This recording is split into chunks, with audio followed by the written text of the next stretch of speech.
Saludos a todos, bendiciones desde mi casa en Alemania. Estuve de viaje y por eso me atrasé media hora para iniciar nuestro tiempo de hoy. Espero que todos estén y estéis bien. Voy a tomarme un último traguito de café y vamos a empezar.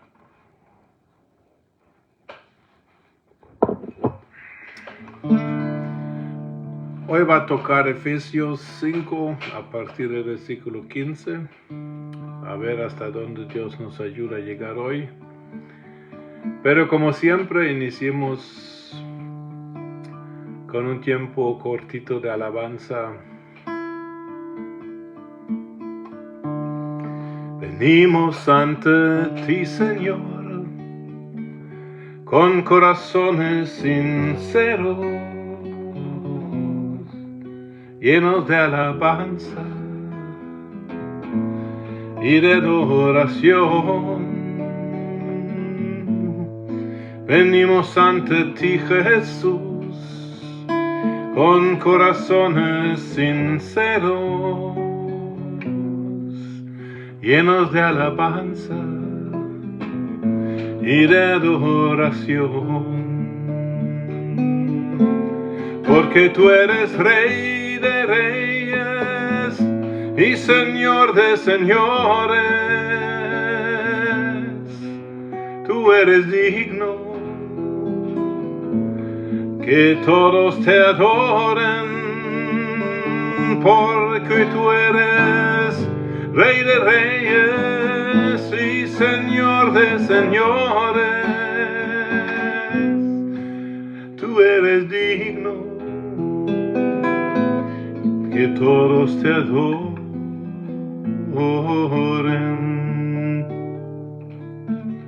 Venimos ante ti, Jesús, con corazones sinceros,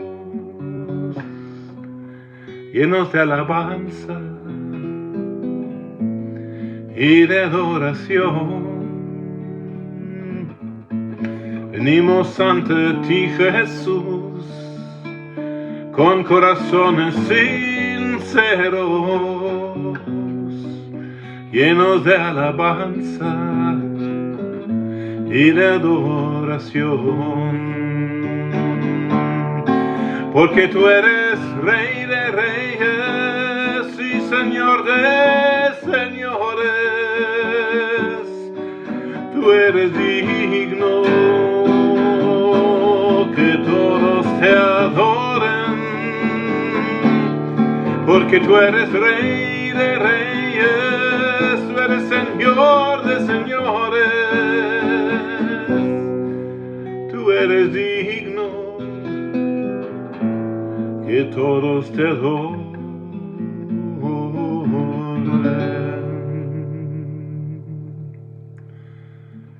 Padre, en el nombre de Jesús de Nazaret, venimos ante tu trono de la gracia y de la misericordia para pedirte que tú nos des la ayuda y el socorro que necesitan nuestras almas hoy, nuestros espíritus, incluso nuestros cuerpos, Padre, porque tu palabra también es una palabra de sanidad para todo nuestro ser. Nos sometemos, Padre, a tu palabra, nos sometemos, Padre, a tu Santo Espíritu, y lo hacemos en el nombre del Señor Jesucristo. Amén.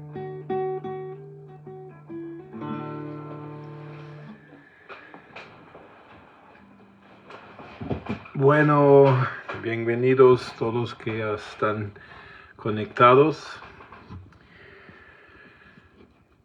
El libro de Efesios, la vez pasada terminamos el capítulo 4 por mi pequeña equivocación, pero hoy seguimos en el capítulo 5.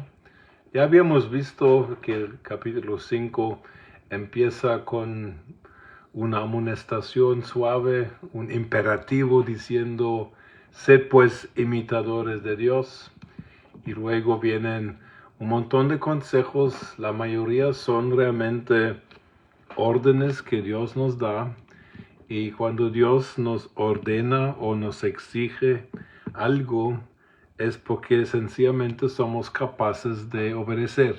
Si no, Dios no haría eso. Porque Efesios nos enseña, en primer lugar, nuestra identidad en Cristo. Enseña quiénes éramos, enseña quiénes somos, enseña incluso quiénes en parte seremos. Y en los capítulos 4, 5 y 6 nos enseña cómo deberíamos actuar como seres, como creyentes, como personas nacidas de nuevo, cómo deberíamos actuar en el presente.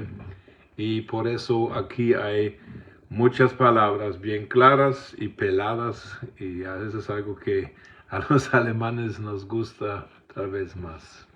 Hemos visto varias cosas, pero hoy empezamos en el versículo 15. Voy a leer el 15 al 17 para empezar y luego a ver hasta dónde nos lleva el Señor. Mirad pues con diligencia cómo andéis, no como necios, sino como sabios, aprovechando bien el tiempo porque los días son malos. Por tanto, no seáis insensatos, sino entendidos de cuál sea la voluntad del Señor. Estamos mirando, no nada más, sino con diligencia, cómo andamos. La palabra andar, no sé si lo expliqué una vez ya, se refiere a un estilo de vida rutinario, un patrón de vida que es bien afirmado, o sea que es algo que uno vive, esa es parte de nuestra identidad, vivimos como somos, y como somos, nosotros somos nacidos de nuevo, hijos de Dios, y así debería ser nuestro andar, que es otra manera de decir nuestro comportamiento. Y luego dicen, no como necios, sino como sabios. La palabra necio en el griego es el antónimo de sabio. O sea que la sabiduría en griego es Sofía. Es un nombre muy bonito para las señoritas y las mujeres. Y lo contrario de la sabiduría es la asofía. O sea que lo contrario, y aquí se traduce como necedad o necios. Sabiduría es algo que realmente el proverbio habla de que debemos adquirir sabiduría. Claro de que la sabiduría de Dios es una que viene de su ser sobrenatural, porque Dios es el más sabio, por supuesto, de todos. Y sabiduría, sin embargo, a nuestro nivel humano es algo que nosotros podemos adquirir, porque el proverbio lo dice claramente. Sé que sobre todo debemos tal vez adquirir sabiduría, pero ¿cómo? ¿Cómo puedo yo adquirir sabiduría? Entonces, la sabiduría, una definición que a mí me ha ayudado es, la sabiduría es la habilidad de determinar mi comportamiento de acuerdo a mis conocimientos y de acuerdo a mis experiencias buenas y malas que he tenido. La sabiduría de Dios, por ejemplo, a veces evita o no permite que nuestras oraciones sean contestadas, porque Dios sabe, si yo le doy lo que me está pidiendo ahorita, le hago un mal, igual como un niño que por su inmadurez pide algo de lo cual los adultos sabemos que no sería bueno dar a un niño pequeño un cuchillo con mucho filo. Y de la misma manera, Dios a veces no contesta nuestra oración porque Él sabe todas las cosas. Y Él sabe de una forma, Dios tiene un conocimiento perfecto de todo. Dios no vive en la dimensión de tiempo como nosotros, sino que Él tiene lo que para nosotros es pasado, presente y futuro. Para Dios no existe esta distinción, algo que nosotros no podemos entender. Entonces, cuando Dios toma una decisión, lo toma a base de todo lo que Él sabe, desde el pasado hasta el futuro, y nosotros no tenemos esta habilidad porque nosotros no somos omniscientes, ni omnipresentes, ni todopoderosos. Y por eso Dios nos aconseja que nosotros adquiramos sabiduría. Y sabiduría en primer lugar se adquiere en conocer la palabra de Dios. Porque la palabra de Dios es tal vez el escrito y el libro más sabio que jamás se ha escrito, porque ha sido inspirado por el Espíritu Santo. Y necedad, a veces la palabra necio la colocamos mucho con mal comportamiento, un niño que se comporta de una forma indebida, tal vez usando malas palabras o tal vez reaccionando mal. No, pero la necedad, lo necio aquí está en conexión a la palabra sabio, y la necedad es no aplicar la sabiduría que tenemos. Entonces, si por la sabiduría de Dios, por ejemplo, tú has estudiado la Biblia y en la Biblia has leído, por ejemplo, que deberías abstenerte de relaciones sexuales inmorales como el adulterio y otras cosas por el estilo. Ahora tienes el conocimiento. Si eres sabio, confías de que con esta prohibición del adulterio, Dios no quiere dañarte, sino Él quiere protegerte a ti y también a todos los involucrados de un adulterio y posteriormente las posibles consecuencias. Pero sabiduría tiene que ser más que solo conocimiento, porque nosotros los cristianos sabemos un montón de cosas, pero vivimos no sé cuánto. Nos pasa a todos. Pero cerrar esta distancia entre saber, tener conocimiento, y la habilidad de aplicar este conocimiento a nuestras decisiones y con eso a nuestro comportamiento, eso es algo que nosotros tenemos que practicar. O sea que es muy bueno conocer la Biblia, pero con el conocimiento de la Biblia definitivamente no es todo. El diablo se la sabe de memoria y no se salva. Entonces, sabiduría es cuando uno ya entiende, por ejemplo, si Dios me prohíbe algo, no es porque Dios sea mala gente o que Dios no quiere que yo esté disfrutando algo, no. Dios ve el cuadro mayor. Hay decisiones de vida, tal vez no todas, pero bastantes, que tendrán una consecuencia eterna. Por ejemplo, si tú determinas estudiar una carrera y te metes y después de unos años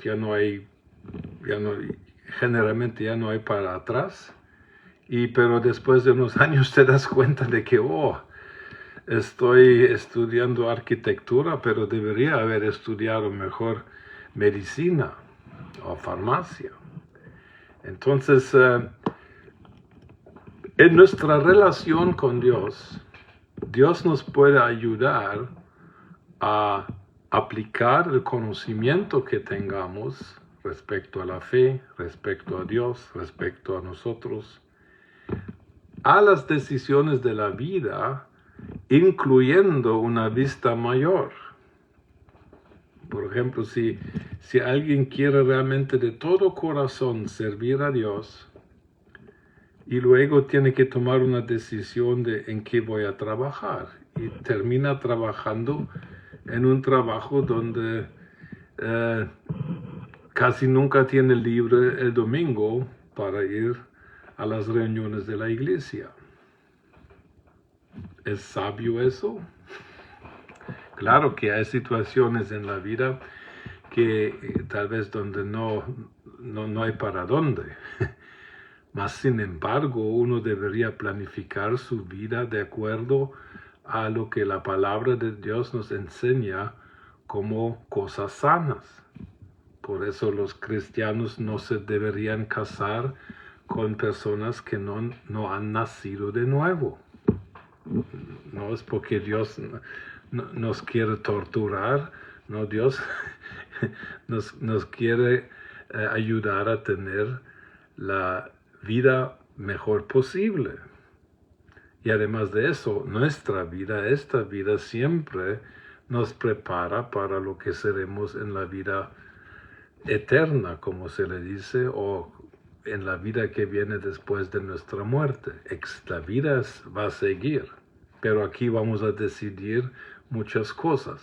Y si nosotros somos necios, por ejemplo, tomamos las decisiones como esta vida fuera la única realidad y que después no viene nada. Necios son personas quienes no tienen en cuenta que hay un cuadro mayor, que hay consecuencias incluso eternas. Personas necias por su falta de sabiduría, sophos en griego es traducido necio, o sea que no sabio, lo contrario a sabio. Necios,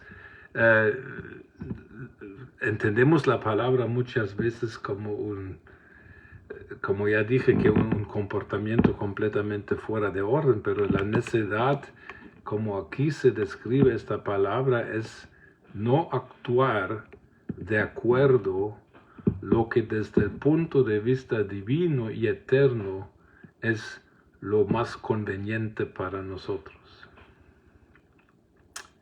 Mirad pues con diligencia, dice Pablo, y diligencia significa que no deberíamos ser flojos, no deberíamos ser indiferentes, sino diligentes.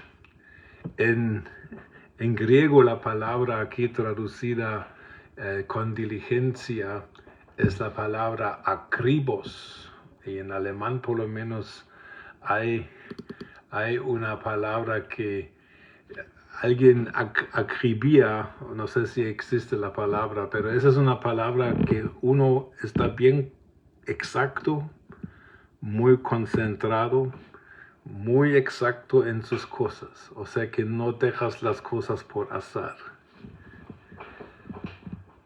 Mirad pues con diligencia cómo andéis.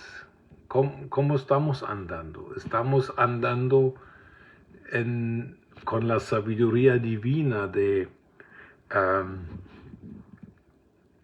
tomar en cuenta de que mi decisión de hoy puede afectar mi vida de mañana y la vida de mis seres queridos. Estoy empleando sabiduría.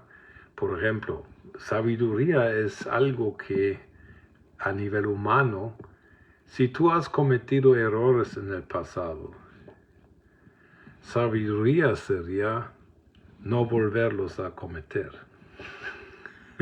Porque que Dios, claro, te perdona, pero Dios no te quitó todas las consecuencias negativas de una mala decisión o, en algunos casos de nosotros, incluso de nuestros pecados pasados.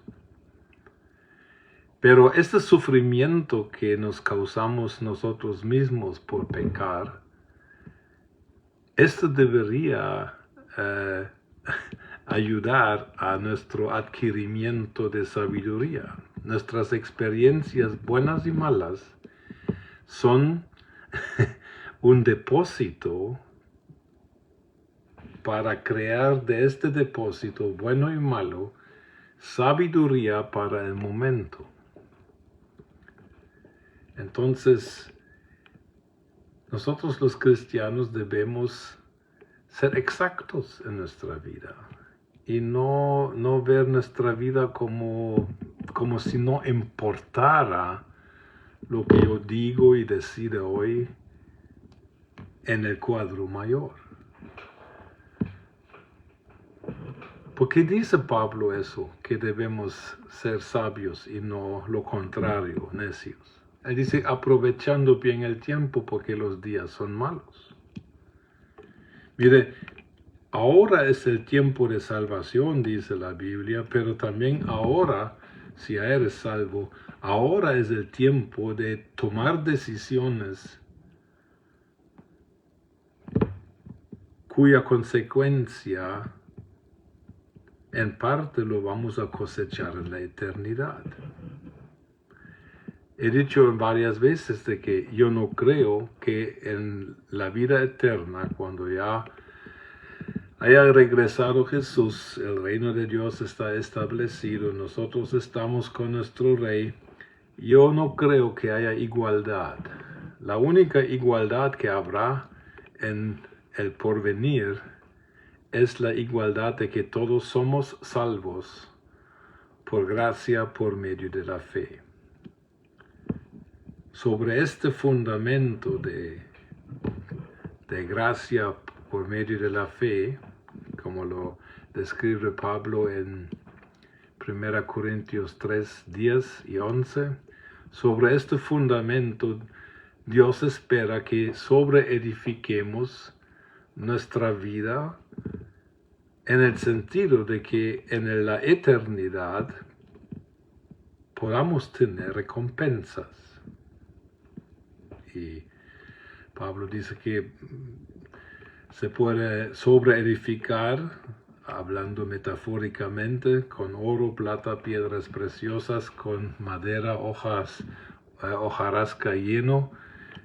Pero Pablo dice, más adelante todos vamos a comparecer ante el tribunal de Cristo, 2 Corintios 5:10, y nuestras obras que sobreedificamos sobre la salvación, y la salvación es algo que no podemos ganar, la podemos solamente los que han sido salvos por gracia, por medio de la fe, Efesios 2:8, son aquellos quienes pueden sobreedificar algo que se puede convertir en recompensa eterna.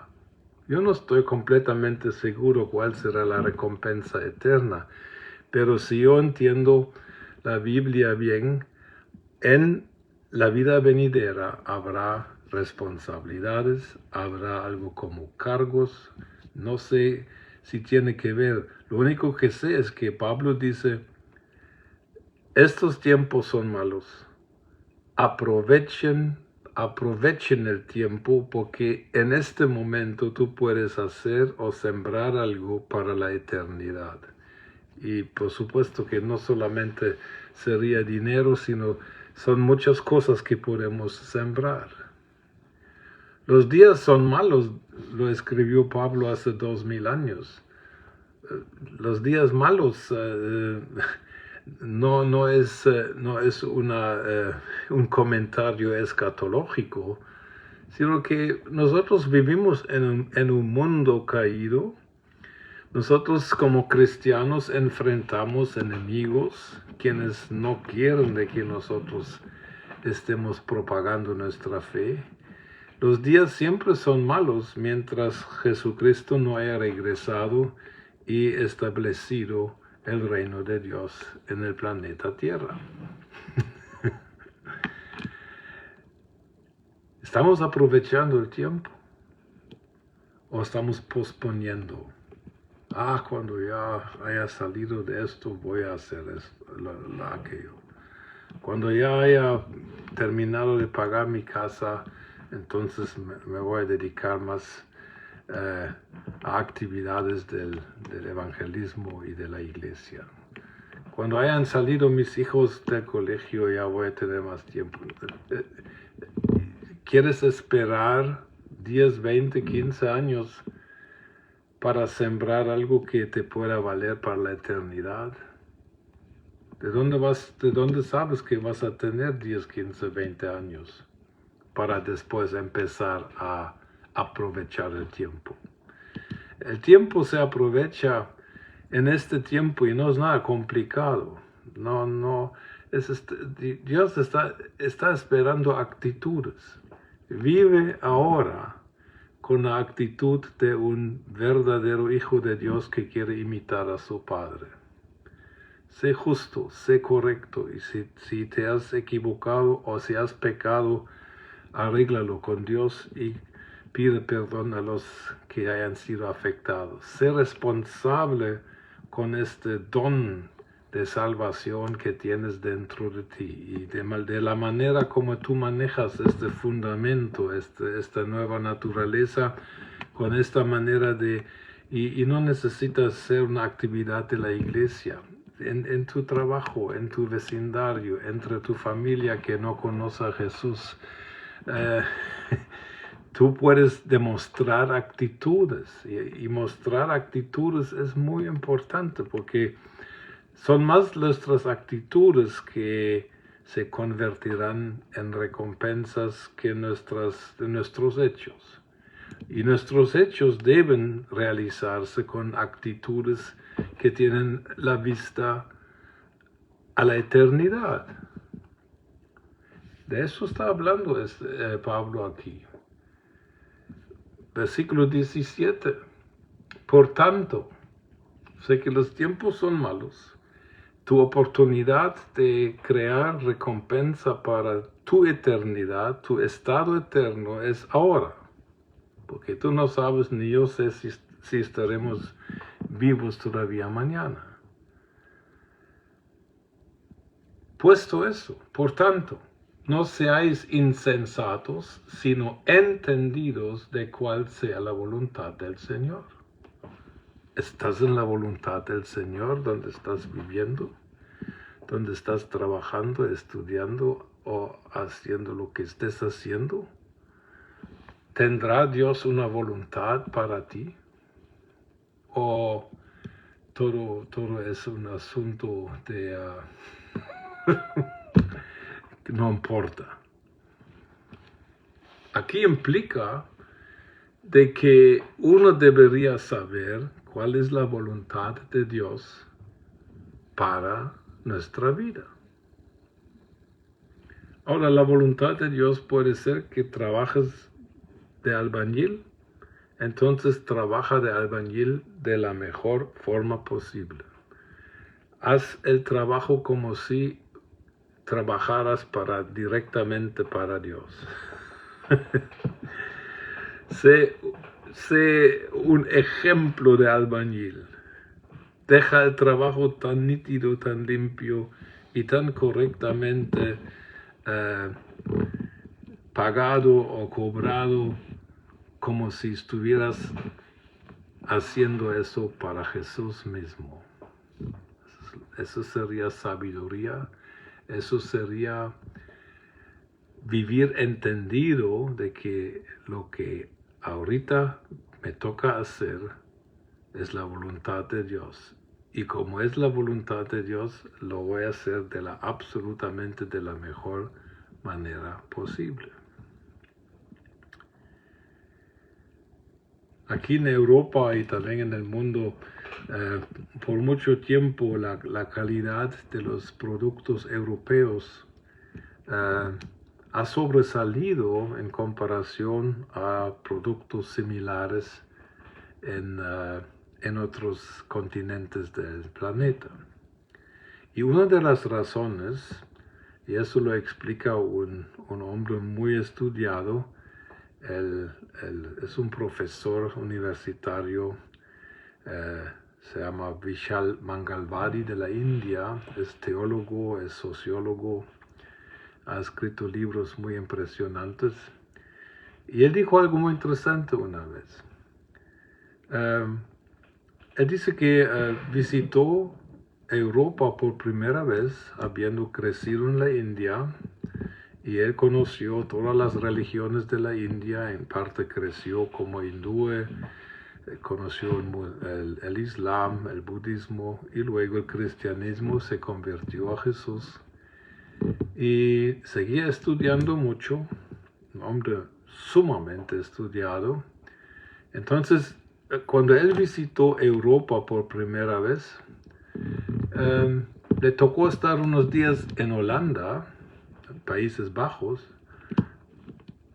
y un día la persona donde estaba hospedado le dije, vente conmigo, voy a traer leche a una granja que está a unos pocos metros de aquí. Entonces entraron al establo donde estaban las vacas, entraron y había un lugar donde uno podía llevar su jarra vacía y uno llenaba la jarra que traía con la cantidad de leche que quería y luego dejaba el dinero allá en un plato, pagaba el valor de la leche. Pero no había gente, no había nadie. Entonces él dijo, si eso lo hicieran en la India, se llevarían todo el dinero que esté en el plato, no pagarían nada y se llevarían también toda la leche. Entonces él se preguntó, ¿cómo es posible que en una nación y una cultura haya un respeto tan tremendo hacia la propiedad ajena, de que puedes entrar a un lugar, llevas lo que tú te quieres llevar, en este caso leche, pagas allá, dejas el dinero abierto allá en la mesa y te vas con tu leche habiendo pagado y nadie está allá controlando. Le llamó tanto la atención a este señor Mangalwadi de que él empezó más a estudiar la historia de Europa y se dio cuenta de que una de las razones por que la cultura de Europa era tan diferente a la cultura que él conocía de la India, era porque Europa, después de la reforma del siglo XVI, realmente había no solamente cambiado de religión, de catolicismo a protestante, sino que habían cambiado su vida. Porque Lutero y los reformadores, claro, habían enseñado que la salvación no es por obras, sino que la salvación, la justificación es por la fe en la obra de Jesucristo únicamente. Pero la segunda doctrina que enseñaron los reformadores era el sacerdocio universal de cada creyente. Ese es uno de los libritos que, por ejemplo, yo escribí sobre este tema, aunque allá no incluyo lo que estoy contando ahorita. Entonces, el señor Mangalwadi se dio cuenta de que la gente en Holanda, Alemania, en estos países, empezó a cambiar de ver su vida. No separaban su vida en vida espiritual y vida diaria, sino que todos entendieron, yo soy sacerdote de Dios desde que nací de nuevo. Mi oficio es hacer zapatos. Antes hacía zapatos para ganar dinero y sostener mi casa. Ahora voy a hacer zapatos para Dios en primer lugar y luego los vendo. Pero esta actitud causó lo siguiente: la calidad de los productos europeos iba mejorando con el tiempo más y más y más, al punto que en el siglo XVII, por ejemplo, que desde el Japón ya se sabía de que ciertos productos de Europa eran superiores y mandaban a preguntar por qué son tan sobresalientemente buenos los productos de ustedes. Y estamos hablando de productos como textiles, cuero, herramientas, cosas por el estilo. Y se dieron cuenta que la razón era porque la gente cristiana protestante del norte de Europa había cambiado su manera de entender la vida. Estaban trabajando con esta sabiduría de Dios, de que ya no trabajaban para ganar dinero, sino que trabajaban, la actitud de su corazón era: en primer lugar, lo que hago, lo hago como sacerdote de Dios, y siendo un sacerdote de Dios, yo tengo que hacer lo mejor posible. No me fijo en quién me lo está pidiendo, si es un rico, si es un pobre, no. Yo lo que hago, lo hago para Dios. Y Dios bendijo esto a tal manera de que productos de Holanda, de Alemania y de otros países llegaron a ser famosos. Y en parte eso tardó varios siglos. Solo hasta ahorita, en el siglo XXI, parece que está debilitándose este asunto. Pero la cosa era de que ellos entendían mi actividad, aunque no predico o no hago nada supuestamente de lo que hacen los pastores o gente de la iglesia. Toda actividad se volvió una actividad para Dios. ¿Por qué? Porque creen de que en Alemania y como en Países Bajos o Chechia, estos lugares, en Suiza, en Suecia, en Noruega, Dinamarca, todos estos países, la vida cambió para bien en todo sentido, porque ya no vivían para sí mismos, sino vivían para Dios, para Jesús, y consideraban toda actividad que hacían como una actividad para Dios. También amas de casa. ¿Por qué será que hay una gran diferencia, por ejemplo, respecto a la limpieza de las calles, limpieza de las casas en Europa y cuando uno va a otros lugares del mundo? Yo he ido 3 veces a la India. Padre mío, ese sí es un lugar, es un lugar muy difícil. Por tanto, no seáis insensatos, sino entendidos de cuál sea la voluntad de Dios o la voluntad del Señor.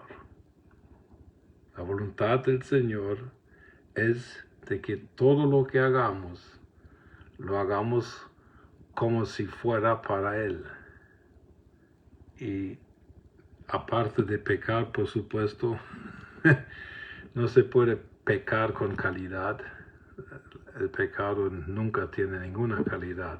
Pero cualquier actividad, tú limpias tu casa, tú ayudas a tu esposa a limpiar la casa, tú pasas tiempo con tus hijos, tú le llevas un plato de comida a un vecino que está enfermo, tú vas a tu trabajo y no trabajas para el jefe, no piensas ni siquiera de que el jefe te está explotando y que solo... No, tú vas a trabajar como si Jesús fuera tu jefe y dejas todo lo demás al Señor. Eso cambió la vida en Europa y eso tiene el potencial de cambiar la vida donde quiera que el Evangelio llegue. De que la voluntad de Dios no se refiere solamente a tener, como en el caso mío, mi llamado es enseñar la palabra, pero alguien que trabaja de mecánico reparando automóviles es un llamado también. Yo, por ejemplo, no podría.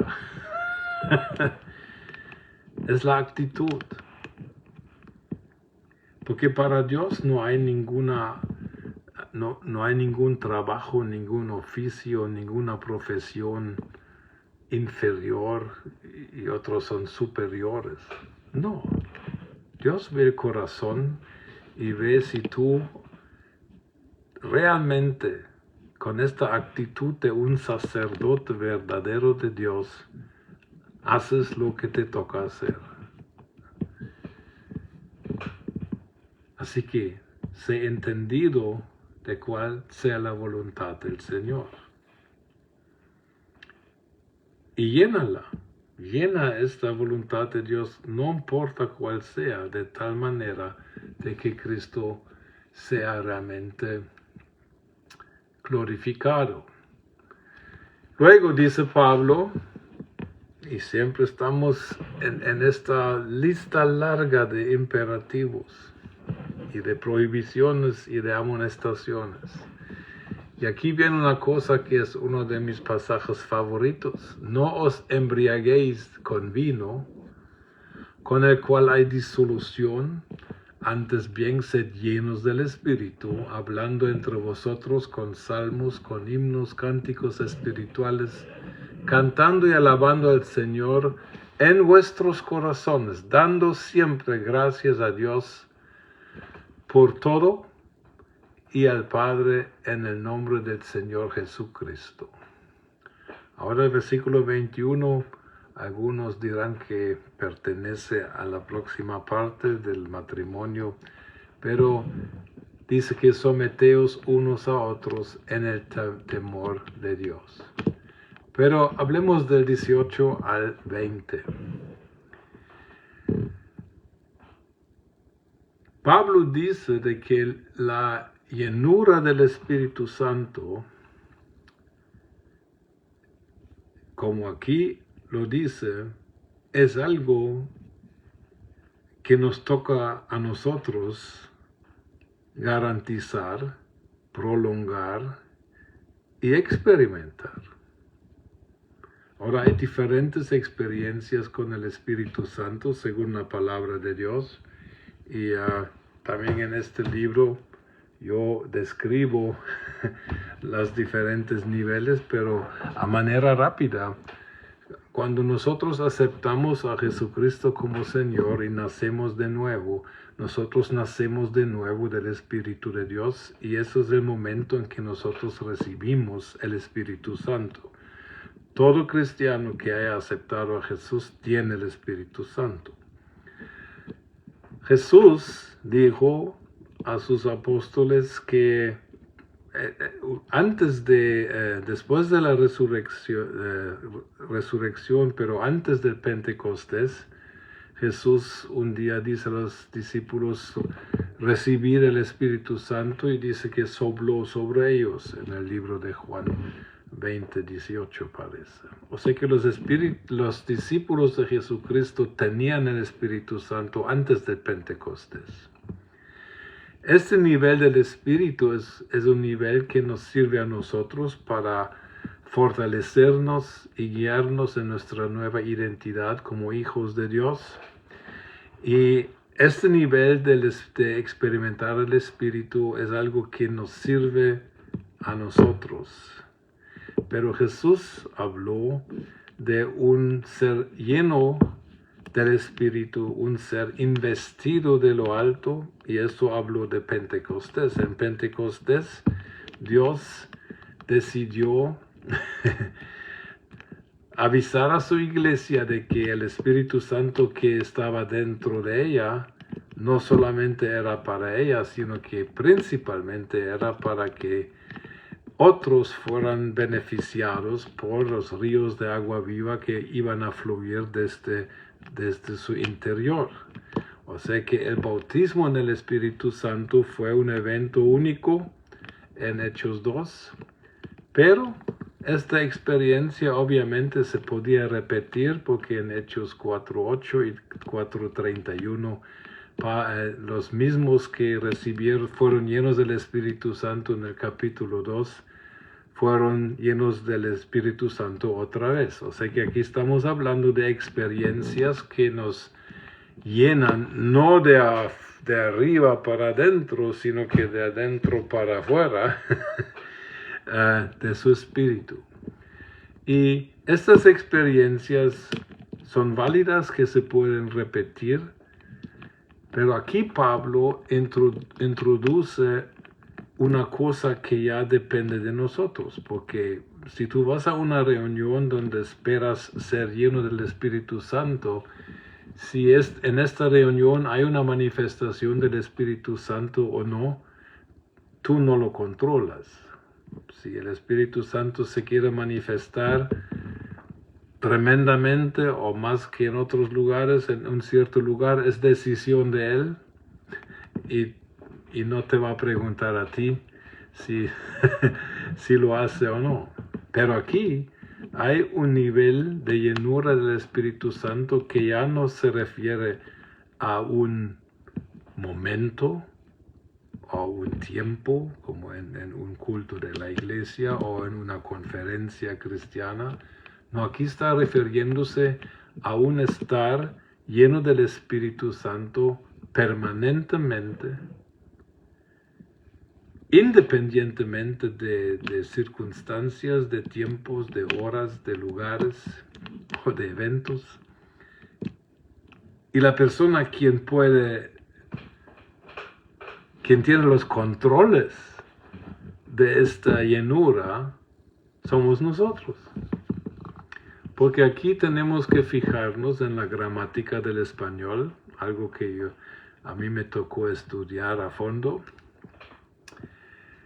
Hay un imperativo: sed llenos del Espíritu Santo. Y ante un imperativo, una orden, sé lleno del Espíritu Santo, la pregunta justificada es, ¿cómo? Yo quiero ser lleno del Espíritu Santo, pero ¿cómo? Entonces aquí la gramática nos indica cómo.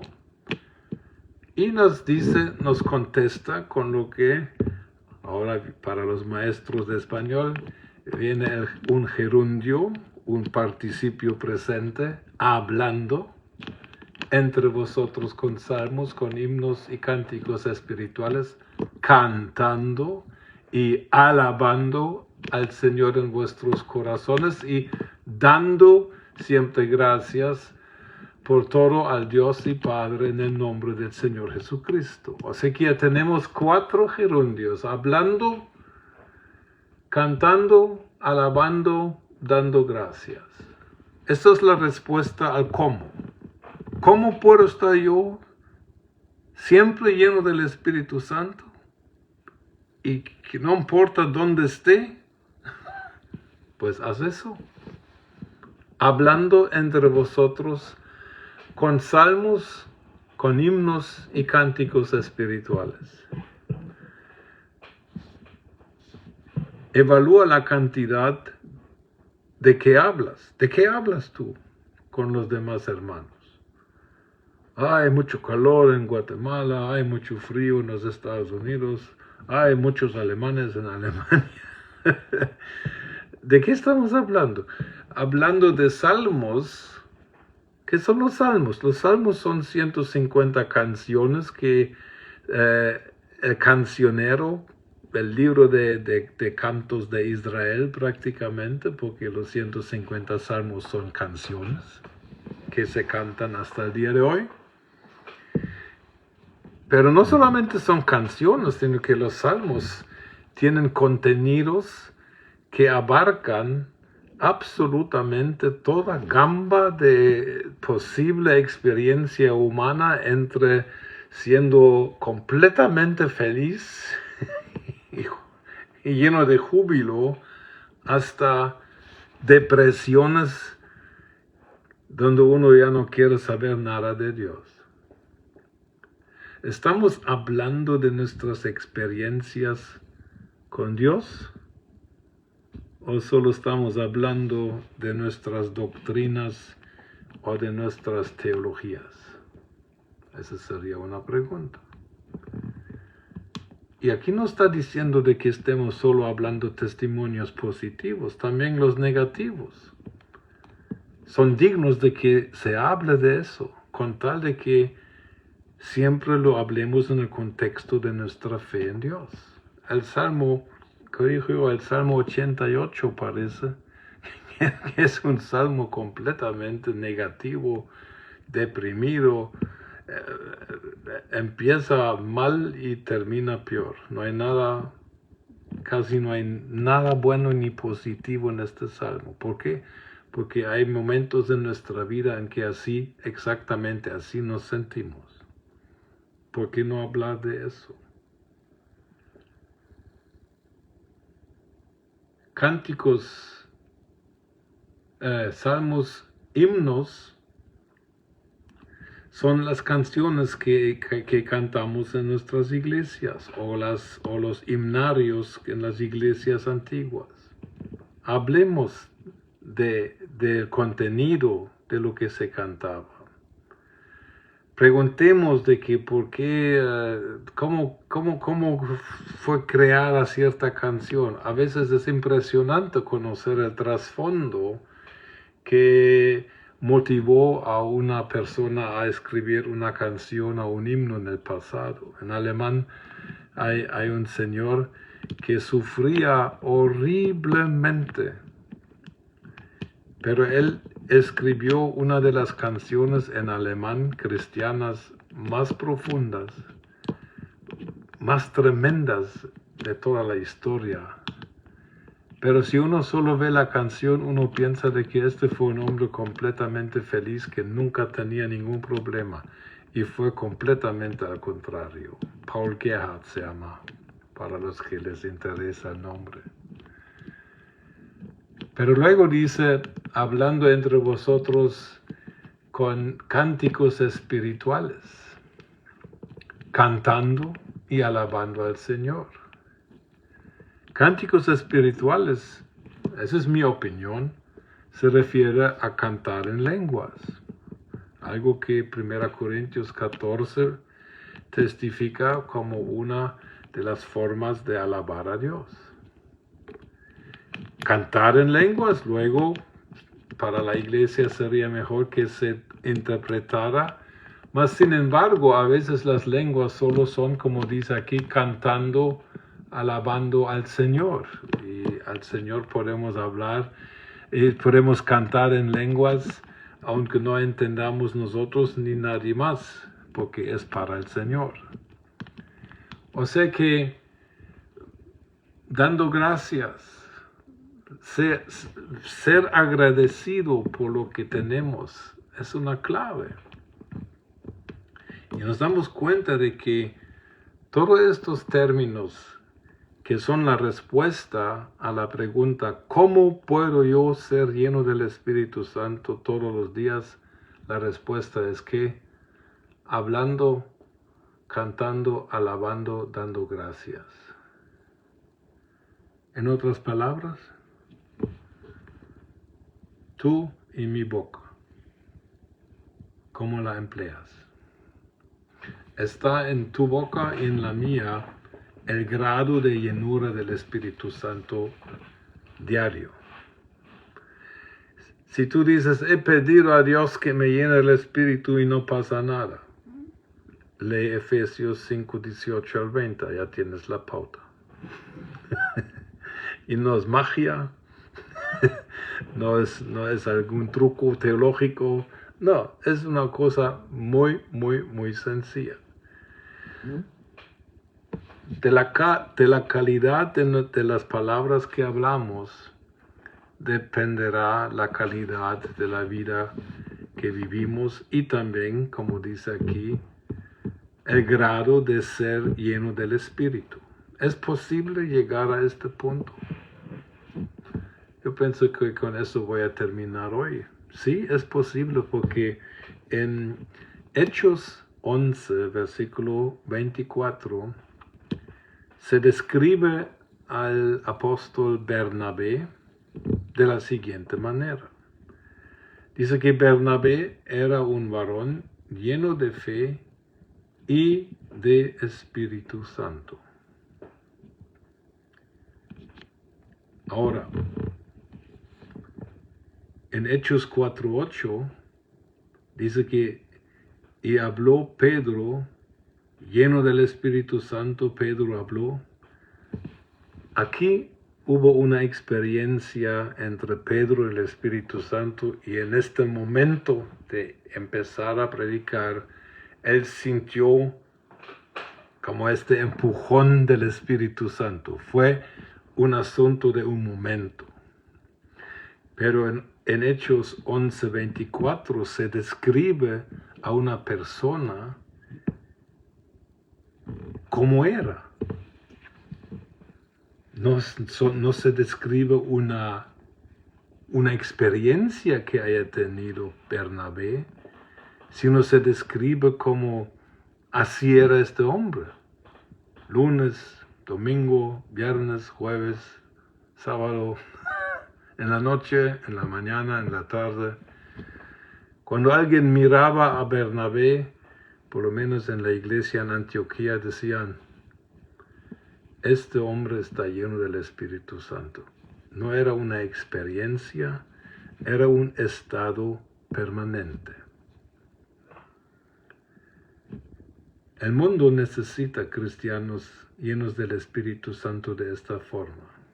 El mundo necesita que estemos llenos del Espíritu lunes, porque el mundo generalmente no viene a la iglesia el domingo. El mundo necesita vernos llenos del Espíritu Santo en el trabajo. El mundo necesita experimentar nuestra actitud siendo lleno del Espíritu Santo cuando en el trabajo hay problemas serios.